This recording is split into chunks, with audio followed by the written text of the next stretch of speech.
You know, folks are moving to Central Texas from other parts of the country every single day, and when they arrive, they have garden dreams and memories in tow. And today we're going to be talking about some plants that do great here in Central Texas that may evoke memories from places very distant from here. We're thrilled to have back on the program right now Jenny and Matt Horvath from Wimberley Gardens, and congratulations on the success of the nursery, a wonderful place down in Wimberley, Texas, which in itself is a pretty wonderful place. It is. Yes, thank you for having us back.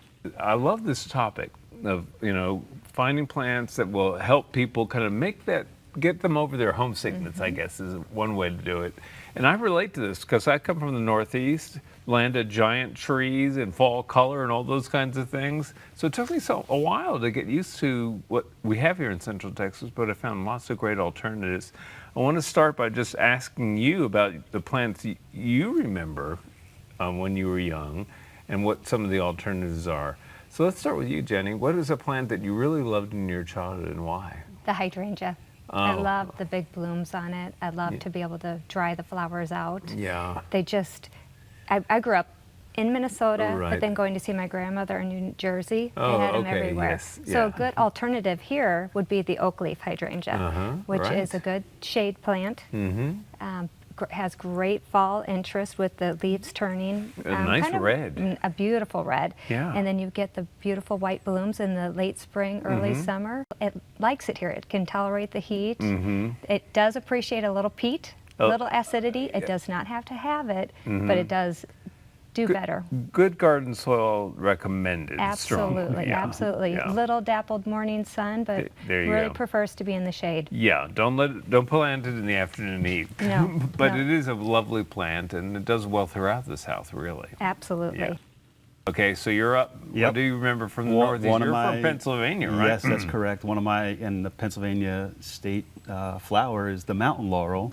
Always one of my favorites growing up. And But a different a mountain different laurel. type of mountain laurel, but a really nice alternative is the Texas mountain laurel. And it's a plant shrub that really thrives here, really tolerates our heat. Once it's established, it's a super, low water requirement, evergreen shrub Yeah. that can really give you some nice height. It is a little slow grower. But people say that, but if it has a little bit of soil to grow in, they can rock They can it. take off a little bit, and they just put off a spectacular bloom Yeah. in And the springtime. The fragrance Yes. reminds me of purple grape bubble gum. Yes. I love it. It's wonderful. Well, nothing's more powerful for evoking memories, as they say, than fragrance. When I was a kid, the lilacs, that's one thing I have always missed. But you brought along some plants that are good for substitutes. We have the mountain laurel, of course, but another one you brought is fall aster. Tell me a little bit about what plant you have in mind when you recommend fall aster. So aster was a plant that grew up Of north. course, yeah, and, that's right. I forget about that. They're Aster everywhere. reminds me of fall. It's the heat is gone and fall is officially here. So I love when I start to see the aster start to bloom. It's a nice compact plant that gets about 2 by 2 or so. Yeah. Really pretty flower. If you trim them back regularly throughout the summer, they really stay nice and compact and just a really pretty border plant. The daisy-like flowers on aster kind of remind me of chrysanthemums. And again, Yes. a plant that will grow here, but not in the spectacular fashion it does elsewhere. Yeah, chrysanthemums it's almost time for them too. They're Okay. right around the corner. The next one we're going to talk about is purple coneflower, which is super popular as a medicinal and all sorts of, for other reasons as well, but it's a great pollinator plant. I do like to clump them in groups of 3s or 5s and really makes a spectacular show for them. Yeah. And this Butterflies love it. is, yes. In terms of substitute here, what does this stand in for?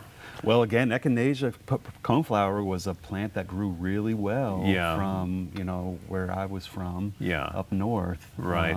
So you find it everywhere. Yeah, so. and there's a bunch of hybrids and variety of colors, but I think there's at least almost half a dozen natives in Texas. So you have got a lot of good options there. it really does well here. Just don't let it get too wet. Doesn't want wet feet. There Likes you to go. dry out. Give Right. it some good drainage. One of the benefits of both the the aster and the purple coneflower is they produce a lot of seed. That's they right. will colonize an area. Yeah. And I understand you're going to be doing an event at the nursery that's a native plant seed exchange. Just tell me a little bit about that. We're doing a native seed exchange on Saturday, October the 12th. Mm-hmm.